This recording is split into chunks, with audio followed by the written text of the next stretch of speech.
Hey there, Stephen Oliver. I was just sitting here thinking. I read a great book a few years ago. You may well have read it by Tim Ferriss, and it was called The 4 Hour Work Week. And of course, he worked about 100 hours a week promoting the 4 Hour Work Week. But it was an entertaining and interesting book. And one of the things that I remember from the book is he and his friend had this image, avatar, if you want, of what they didn't want to be. And it was the old, fat, bald guy in the red convertible BMW. He kept kind of reiterating that whole thing through the book as he talked about many vacations and many retirements or whatever the heck he called it.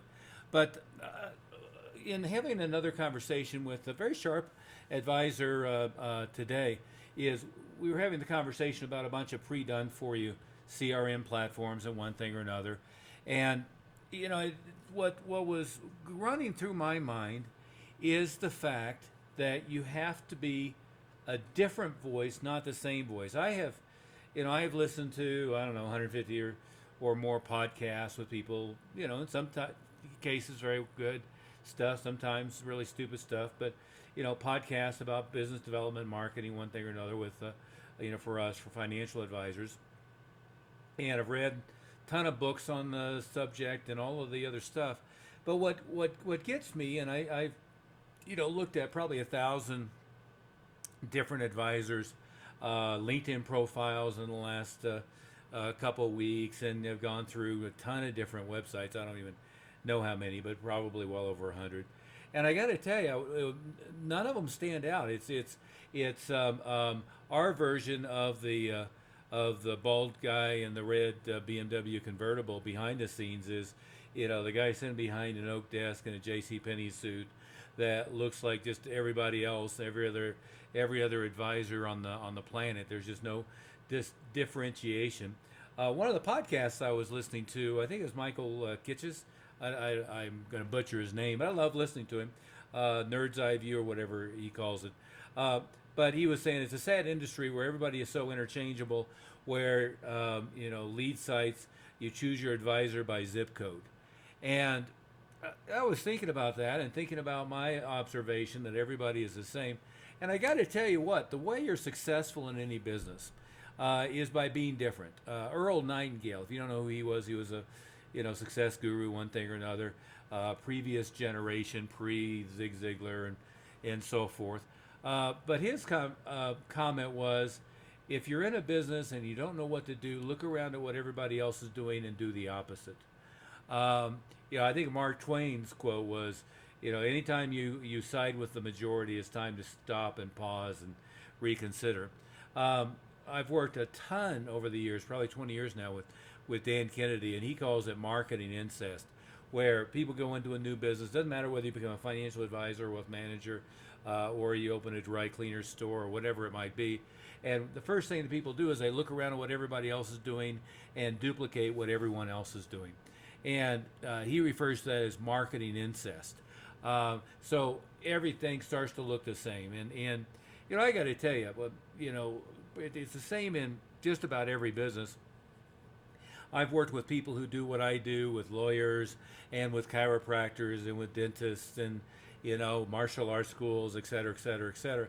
But everybody has the same problem, is rather than standing out, having their own voice, being idiosyncratic, being unique, being different, being in fact controversial, what everybody does is they just kind of end up doing what the other people in their industry are doing, and just repeating that.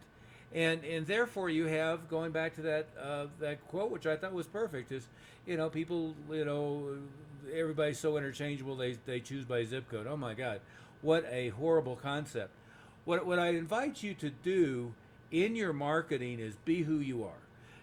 I have a client who just loves Porsches, and he's got a 911 turbo, and he's talking about buying a 930 turbo, and each of the different periods. And my suggestion is, well, let's build the office, and let's have the glass wall, and let's have the car collection on the other side of the conference room, and let's now go to the Porsche Club and go through all of those different things. And in essence, it really doesn't matter what it is, but think about what you're into. Think about what makes you stand out, whether it's fishing or hunting, or if you're into politics on either side, whatever, into dogs. I have a friend who's a speaker, and a portion of his proceeds go to rescue dogs, and he has this whole thing about that in his presentation about selling his program. But it makes him stand out. It makes him unique. It makes him sympathetic. It turns him into a human being. And people are buying not your technical expertise. They expect anymore for you to be competent. They expect anymore for you to know your subject matter and have on tap people who know your subject matter. They're buying you. They're buying your personality. They're buying your image. So you've got to decide what it is you're going to be, and then expand on and exaggerate and talk about and share that personality. The more, and again, it's crazy, but financial advisors seem to, they avoid talking about the wife, the girlfriend, the husband, the dogs, the baby, the kids. Well, that's exactly what you should be doing. You should be sharing details about your life. You should become a human. You shouldn't try to be perfect in all areas. You should be sharing your frustrations and your excitement and one thing or another. The more you do that, the more you become a personality, the more you share it. I was thinking on the same subject. There's God, what was his name? It's going to slip my mind. Jerry Spence. You remember the attorney? I think he was on the OJ trial, among others. But he always wore this suede, country jacket. I think he was from Wyoming or North Dakota or something like that. And he had a ponytail, this silver mane with a long ponytail and turquoise jewelry. See, that's what you want. You want to gradually become a character.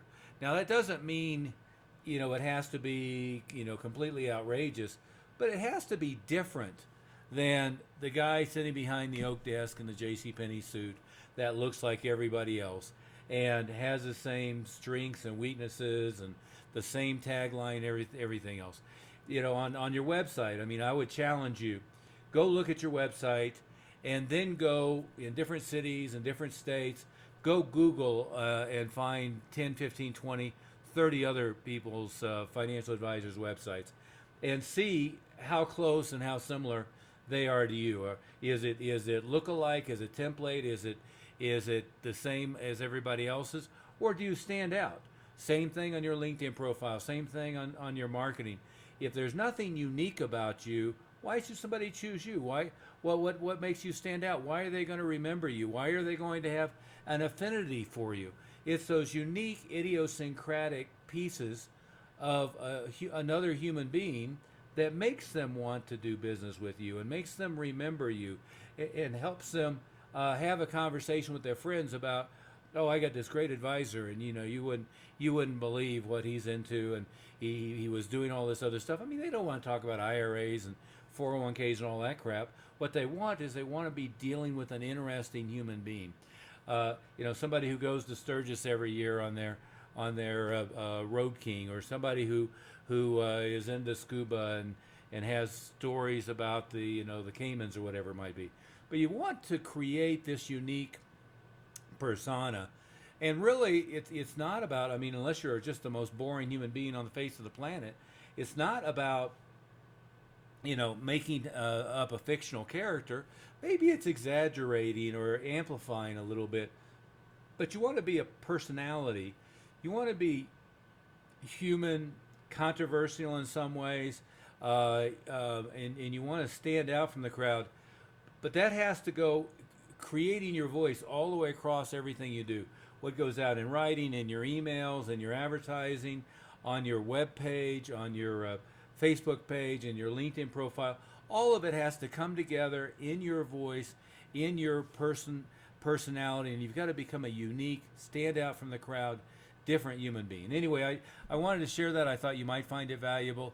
But in all the different marketing that I talk to advisors about, it seems like they're fixated on product, and they're not focused on becoming a personality, becoming an expert to a narrow range of people, to a narrow niche of people, and really amplifying their personality and amplifying what makes them unique, and avoiding becoming milquetoast the same as everybody else.